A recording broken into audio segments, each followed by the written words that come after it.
Merhaba, ben Banu Selin Aşan.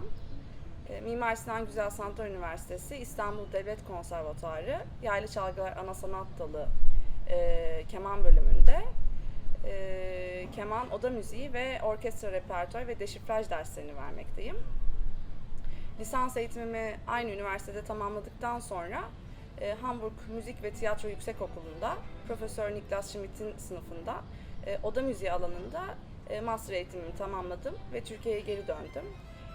Ve halen aynı okulda görevimi sürdürmekte ve sanatta yeterlilik çalışmalarıma devam etmekteyim. Bunun yanı sıra Borusan İstanbul Filarmoni Orkestrası'nın daimi üyesi olarak aktif konserlerime de devam etmekteyim. Merhaba, ben Gözde Yaşar. Ben de aynı şekilde Mimar Sinan İstanbul Devlet Konservatuarı'nda violonsel bölümünde eğitim vermekteyim. Eğitimime, violonsel hayatıma Bilkent Üniversitesi Hazırlık Okulu'ndan üniversite mezuniyetine kadar Karaliyev ile başladım. Ondan sonra New York ve Washington'da yüksek lisans ve doktora eğitimimi tamamlayarak geri döndüm.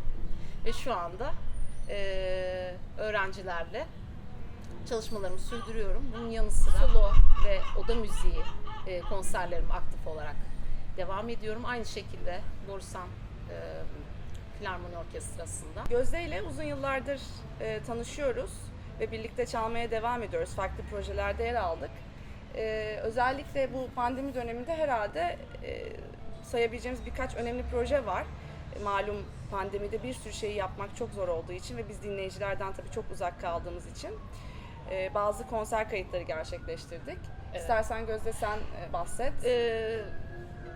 Yaklaşık 7-8 senedir içinde bulunduğum Klasik Keyifler Festivali'nin organize ettiği Beethoven'ın 250. Yıl dönümü, doğum yılını kutlama, anma amacıyla bu dönemde çok güzel bir trio konseri gerçekleştirdik. Ankara'da Göte Enstitüsü'nün katkılarıyla. Bunun dışında ben Banu'nun aktif olarak sürdürdüğü Ludus Ensemble'a davet edildim. Evet. Çünkü iki cellolu bir eser çaldık burada. Schubert Kenteti seslendirdik. Ve uzun zamandır da aslında sanıyorum Türkiye sahnelerinde duyulmamış bir eserdi. Bunu da Cemal Reşit Rey konser salonunda gerçekleştirdik Nisan ayında. Çok keyifli bir proje oldu, yine aynı şekilde Klasik Keyifler gibi. Evet. Bu albümümüzü ise kaydettiğimiz bu iki eserden bahsetmek gerekirse aslında Ravel ve Şulov diyorlardan. Biz bunu birkaç sene önce Çeşme Klasik Müzik Festivali'nde performansını yaptık Ravel'in. Ve o zamandan beri aslında bunu kaydetmeyi istiyorduk. Çünkü Türkiye'de de bu iki eserin de kayıtları gerçekleşmemişti. Hatta yani Şulov'un dünyada da çok az kaydı var. Yani böyle gerçekten bir elin parmaklarını geçmeyecek kadar az diyebiliriz. Aslında Ravel için de aynı şekilde. Ravel de öyle, evet, doğru. Ravel için de hatırı sayılır sunulmuş, çıkmış albümler aslında yine birkaç tane diyebiliriz yani. Evet. Bilinmesine rağmen bu eserin ünü oldukça yaygın ama belki eserin zorlukları... Çok severek iki eseri de seslendirdik.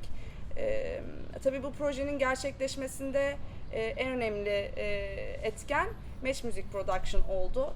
Bize bu alanı sağladıkları için onlara çok teşekkür ediyoruz. Evet, çünkü bu bir fikir olarak hep kafamızda vardı. Yani eserin tekrar ele alınması ve tüm ciddiyetiyle aslında kayda değer bir projenin içinde bulunup sunulması, seyirciyle buluşması, işte kayıt olmasından klibine kadar belki de birçok yenilikleri beraberinde getirmesi ve böylece bizim çalışmamızın bir anlam bulması.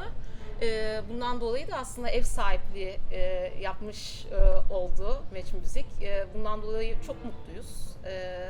Böyle itici, destekleyici kuvvetlerin yardımın olması gerçekten bir müzisyen için çok önemli. Çünkü işte odada ya da konser salonlarında belli bir seyirciye hitap edebiliyorsun ya da işte yani çalışmalar yapabiliyorsun ama sonuçta onun bir kitleye ulaşması, Dijital ortamda özellikle çıkması biraz daha klasik müzikte herhalde daha zor oluyor. Yani Kesinlikle. belki dünyada, Avrupa'da düşünce biraz daha bunu gelenekselleştirilmiş onlar ama Türkiye'de bu biraz daha geri planda kalmış. Aslında çok yeni bir şey yapıyoruz şu anda. Yani ilklerden Yani sayılabiliriz. kaydın dışında çok güzel bir klip çekimimiz oldu.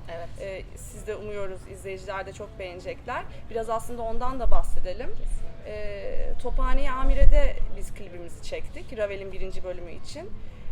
Bu binayı herkes eminim ki biliyordur. Karaköy'e doğru giderken hemen Tophane'de sağda çok büyük bir binadır, çok görkemli bir yapıdır.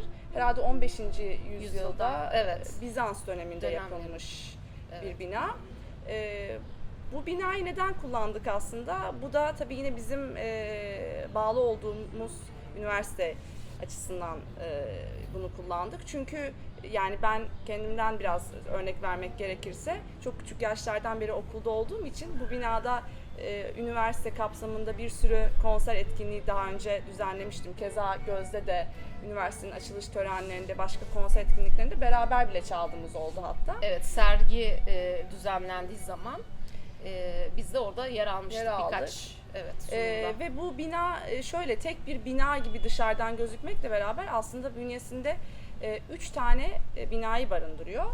Evet, 5 kubbe, 5 kubbe, tek kubbe ve sarnıçtan oluşan 3 holü bulunuyor ve burada tabii kültür ve sanat etkinlikleri düzenleniyor. Ve bu bina bizim üniversitemizin, Mimar Sinan Güzel Sanatlar Üniversitesi'nin bünyesinde 1992 yılından beri sanıyorum.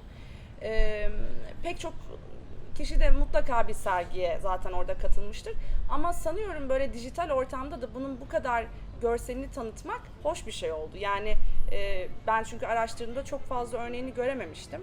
Eserle de çok bütünleşti. Eserle de çok bütünleşti. Çünkü yani Türkiye'de var olan 2 klasik müzik sanatçısının aslında Fransız bir besteciye Türkiye'de ve yani İstanbul bazında Evet, ve böyle tarihi yapmak. bir binada tarihi anlamda da mutlaka kesiştiği noktalar var. Eğer Bizans döneminden bahsediyorsak zaten. Ama onun dışında da yani hani renkleri olsun o bölümün. Zaten seçmemizin Kesinlikle. anlamı olan yani o bölümü özellikle seçmiş olmamızın nedeni. Yani renkleri ve o iç içe geçmiş seslerin birbirinden ayrışamaması orada çaldığımızda da müthiş bir anlam buldu. Kesinlikle. Çünkü oradaki o bahsettiğimiz kubbeler sesleri iyice birbirine armonize etti aslında. İç içe geçirdi ve aslında eser anlam buldu. Dolayısıyla kayıtla bu tarihi atmosfer diyeyim Kombinasyonu müthiş bir ahenk oluşturdu yani tam bir bütünlük oluşturdu. Dolayısıyla bundan dolayı çok mutluyuz. Klip günü bunu iyice anladık tabii içinde bulununca. Biz bunu aynı zamanda sadece bir klip olarak değil okulumuz adına da bir tanıtım videosu görseli olarak da düşünerek zaten böyle bir şeyi yapmak istemiştik. Ve o anlamda da şanslı aslında hissediyoruz kendimizi. Çünkü gerçekten kolaylıkla ulaştık bu imkana diyebiliriz. Bu yüzden gerçekten kurumumuza teşekkür etmek gerekir. Bu bakımdan da proje tamamen daha da başka bir şekilde güzel bir sonuca, kaliteli bir sonuca ulaşacaktır her açıdan diye düşünüyorum. Kesinlikle. Evet. Yani kısacası umut ediyoruz ki sizler de hem kaydı dinlediğinizde hem de klibimizi izlediğinizde hoşunuza gidecek bir sürü şey ve belki kendi içinde yaşadığınız bu güzel şehirde, İstanbul benim için çok anlamlı bir şehir. Bu şehirde başka bir müzik ile pek çok güzel şey yakalayacaksınız, bulacaksınız diye düşünüyorum ben. Evet, daha sonraki projelerden de bahsedersek, yani umuyoruz ki işte Match Müzik prodüksiyonu ile birlikte daha başka klipler, eserler belki yine albümümüzden yine seçeceğimiz bir bölümle ikinci bir kayıt projesi düşüncemiz de Şlof'tan var da yine olabilir aynı. demiştik. Evet, hem öyle diye hem de düşünüyoruz. yine duo olarak da farklı bir ikinci bir belki CD gibi, yani tabii ki artık CD lafını çok kullanmıyoruz ama ikinci bir serinin devamı gibi bir şey de düşünüyoruz. Bakalım yani neler olacağını birlikte devamında göreceğiz. Belki bu anlamda da yine başka tarihi atmosferleri de belki dahil etmek söz konusu olabilir. Dolayısıyla biz heyecanla başladık ve bu şekilde de devam etmeyi ve üretmeyi umut ediyoruz. Böyle güzel desteklerle ve şansla diyelim. Çünkü çok önemli gerçekten. Kesinlikle. Umarım en kısa zamanda dijital platformlarda bizi izleyeceksiniz. Son olarak üniversitemiz bünyesinde gerçekleştirdiğimiz klip çekimlerinde tabii ki sağlanan imkanlar için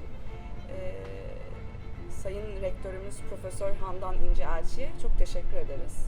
Ayrıca tabii bu projenin tüm video çekimleriyle, fotoğraf çekimleriyle ve kaydıyla olsun her adımında bize destek olan ve bu projenin hayat bulmasını sağlayan Match Müzik Prodüksiyon ailesine çok teşekkür ediyoruz.